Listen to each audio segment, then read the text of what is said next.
بسم اللہ الرحمن الرحیم۔ السلام علیکم۔ آج میرا دل بری طرح دھڑک رہا تھا۔ رات کے 10 بجے کا وقت تھا۔ مجھے 1 سال پرانی باتیں پھر سے یاد آ رہی تھیں۔ اسی دن یہی وقت تھا جب بھیا کی تیسری شادی ہوئی تھی۔ ہم سب لوگ خوب خرگوش کے مزے لے رہے تھے کہ بھیا کے کمرے سے چیخ کی ہلکی سی آواز سننے کو ملی تھی، اور پھر صبح جو ہوا اس نے ہم سب گھر والوں کو دہلا کر رکھ دیا تھا۔ ہماری عائشہ بھابھی، جنہیں ہم اس قدر پیار سے بہا کر لائے تھے، وہ اپنے کمرے میں ہمیشہ ہمیشہ کے لیے ہمیں چھوڑ کر جا چکی تھیں۔ عائشہ بھابھی جوان اور خوبصورت تھیں۔ ان کی اچانک موت پر سب لوگ حیران رہ گئے۔ اگر ہماری رشتہ داری نہ ہوتی تو شاید عائشہ کے اماں ابا ہم لوگوں پر کیس کر دیتے، کیونکہ عائشہ بھابھی کے چہرے کی حالت بتا رہی تھی کہ وہ کس قدر عذاب میں رہی ہوں گی۔ عائشہ بھابھی کا چہرہ سیاہ پڑ چکا تھا اور ان کے منہ سے جھاگ بہہ رہا تھا۔ ایسا لگ رہا تھا جیسے انہیں جان سے مار دیا گیا ہو، لیکن بھیا پر کوئی ایسا الزام لگانے کا سوچ بھی نہیں سکتا تھا۔ وہ نہ صرف رحم دل تھے بلکہ انتہائی شریف طبیعت کے مالک تھے۔ خیر، کچھ عرصہ عائشہ بھابھی کا سوگ منانے کے بعد ہم نے اپنے بھائی کے لیے ایک بار پھر لڑکی تلاش کرنا شروع کر دی۔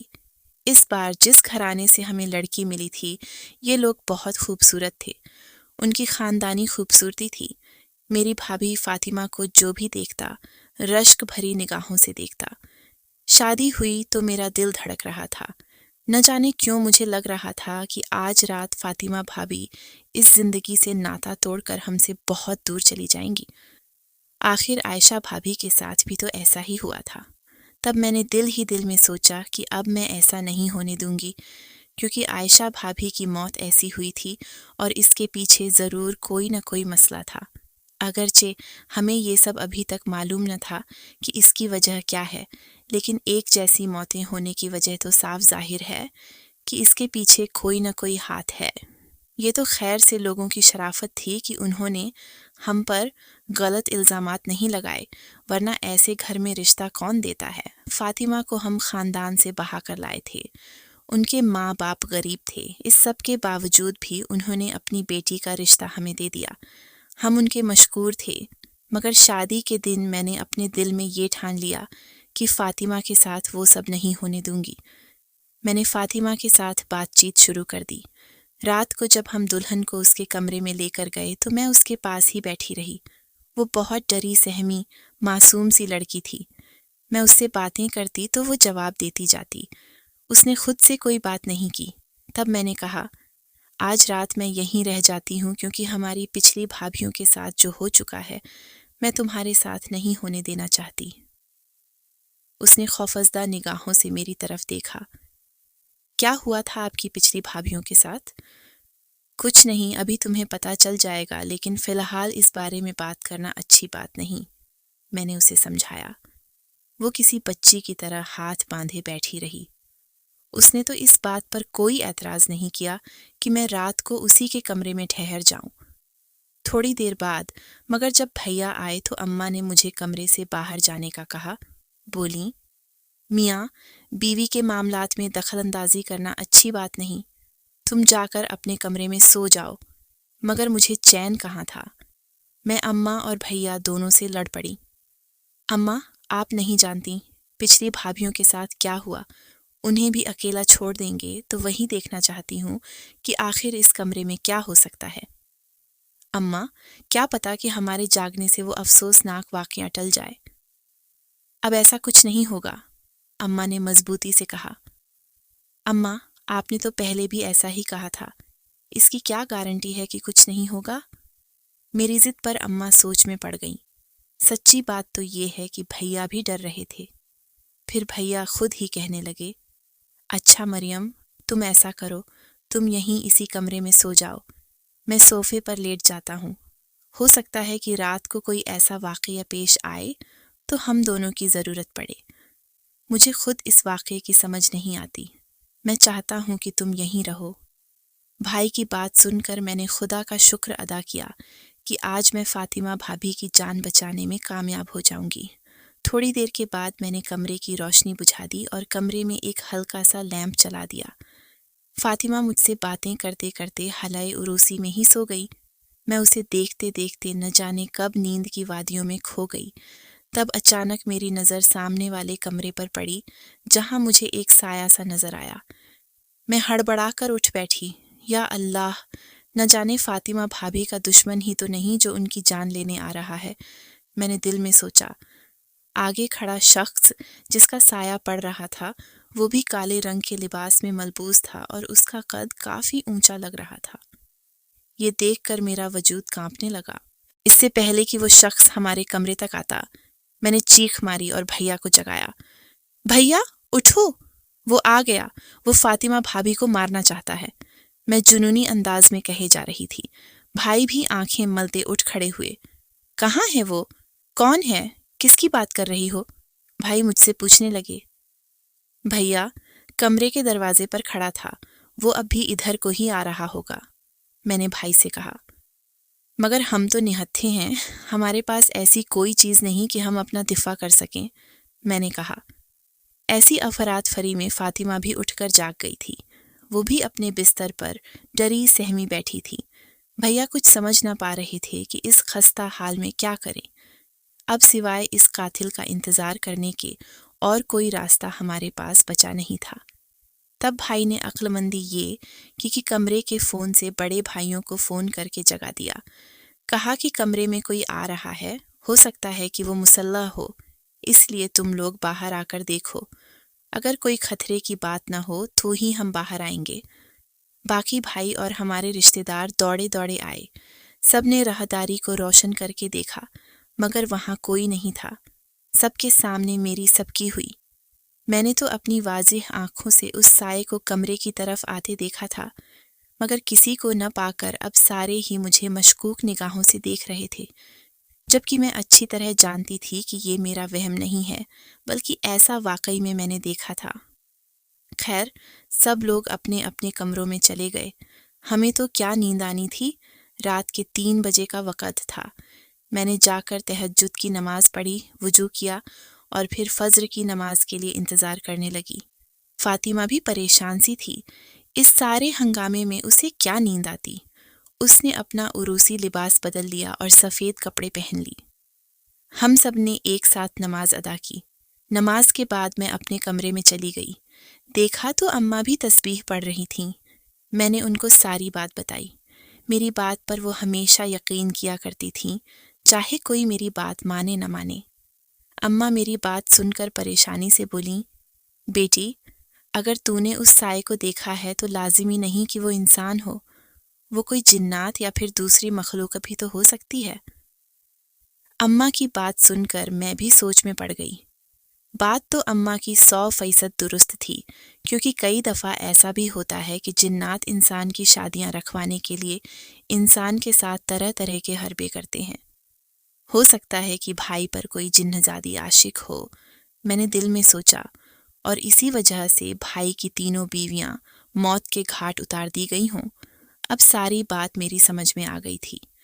اماں نے بھی میری بات سے اتفاق کیا، بولیں، تیرے بھائی پر کسی چیز کا سایہ ہے، ہمیں سب سے پہلے اس کا حل نکالنا پڑے گا۔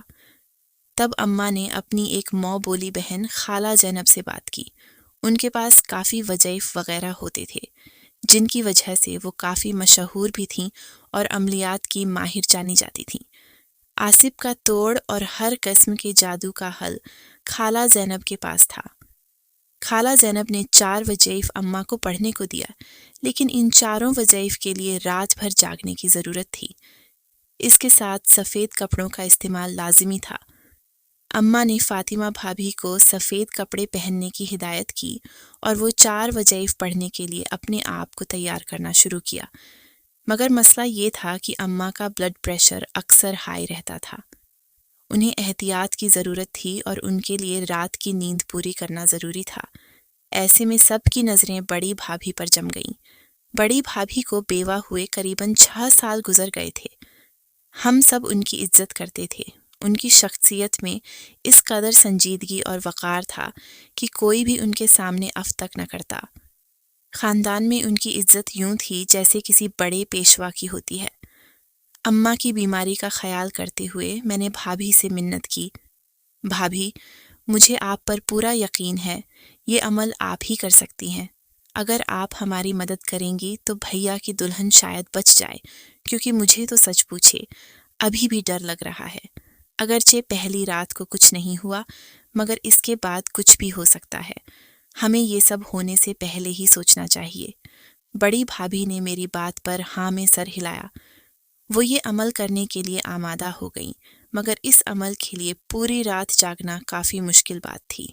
خیر، بھابھی پر گھر کے کام کاج کا بوجھ کم کر دیا گیا تاکہ وہ رات کو بیٹھ کر آرام سے وظائف پڑھ سکیں۔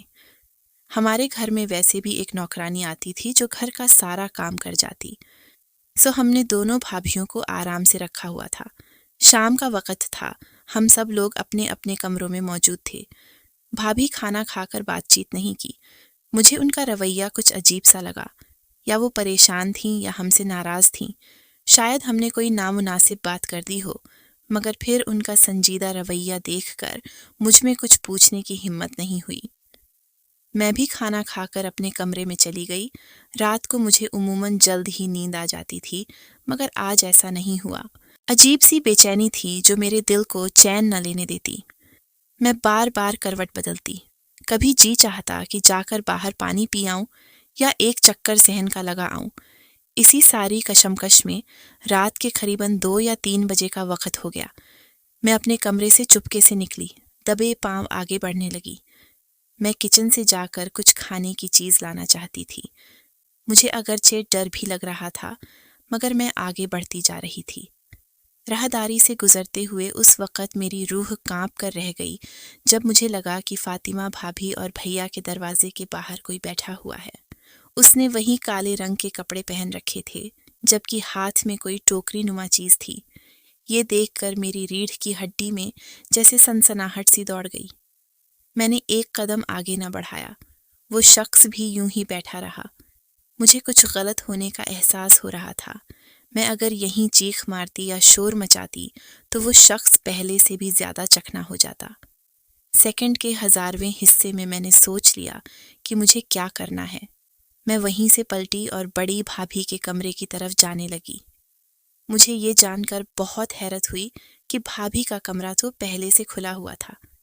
میں نے اندر گھس کر دروازے کو کنڈی لگا لی اور پھر آہستہ سے میں نے بھابھی کو جگانے کی کوشش کرنے لگی۔ میں نے کمرے کی روشنی نہیں جلائی کہ کہیں باہر بیٹھے شخص کو اندازہ نہ ہو جائے کہ گھر والے جاگ گئے ہیں۔ ان کے بستر پر آگے بڑھ کر ٹٹولنے لگی، مگر وہاں کوئی بھی موجود نہیں تھا۔ مجھے لگا شاید وہ کہیں باہر گئی ہوں گی، میری طرح ان کا بھی دل گھبرا رہا ہوگا۔ میں نے بھابھی کے کمرے میں موجود فون سے اپنے چھوٹے بھائی کو فون ملایا، جو رات کو اکثر دیر تک جاگتا رہتا تھا۔ اس وقت بھی وہ شاید پڑھ رہا تھا۔ اس نے فوراً ہی فون اٹھا لیا۔ میں نے جلدی سے اسے سارے مسئلے سے آگاہ کیا۔ میری بات سن کر اس نے مجھے یہیں رہنے کا کہا اور خود اپنے کمرے سے نکل گیا۔ 5 منٹ نہ گزرے ہوں گے کہ ساری راہداری روشن ہو گئی۔ ایک تیز آواز کے ساتھ میرے چھوٹے بھائی کی آواز آئی، ہلنا مت، جو بھی ہو وہیں پر بیٹھے رہو ورنہ تیری جان لے لوں گا۔ میں بھائی کی آواز سن کر میری جان میں جان آئی۔ میں کھڑکی سے دیکھنے لگی۔ میرا چھوٹا بھائی اماں کے ساتھ کھڑا تھا۔ دوسری طرف میری بہنیں تھیں اور میں بہت ڈر رہی تھی۔ دروازے کے باہر جو شخص موجود تھا وہ جوں کا توں وہیں بیٹھا رہا۔ ایسا لگ رہا تھا جیسے اس نے سام سونگھ لیا ہو۔ اس کی خاموشی دیکھ کر ہم سب اور ڈر گئے۔ خدا نخواستہ یہ اچانک میرے بھائی پر حملہ نہ کر دے، میں نے سوچا۔ مگر ہماری حیرت کی انتہا اس وقت نہ رہی جب وہ شخص وہیں پر سر جھکائے بے ہوش ہو گیا۔ تب میرے چھوٹے بھائی نے حوصلہ کیا اور آگے بڑھ کر اس کا کپڑا کھینچا۔ اس نے کالی چادر اوڑھ رکھی تھی۔ جیسے ہی بھائی نے چادر کھینچی، ہم سب کے تو جیسے پاؤں تلے سے زمین نکل گئی۔ وہاں کوئی اور نہیں، بڑی بھابھی بیٹھی تھیں۔ بھابھی، آپ یہاں؟ بھائی نے حیرت سے پوچھا۔ ہاں، تم لوگ یہاں کیوں آ گئے ہو؟ میں اپنا کوئی عمل کر رہی تھی، اسی سلسلے میں یہاں آئی تھی، بھابھی نے بڑی سی ٹوکری پر ہاتھ رکھتے ہوئے کہا، جیسے وہ ہم سے کچھ چھپانا چاہ رہی ہوں۔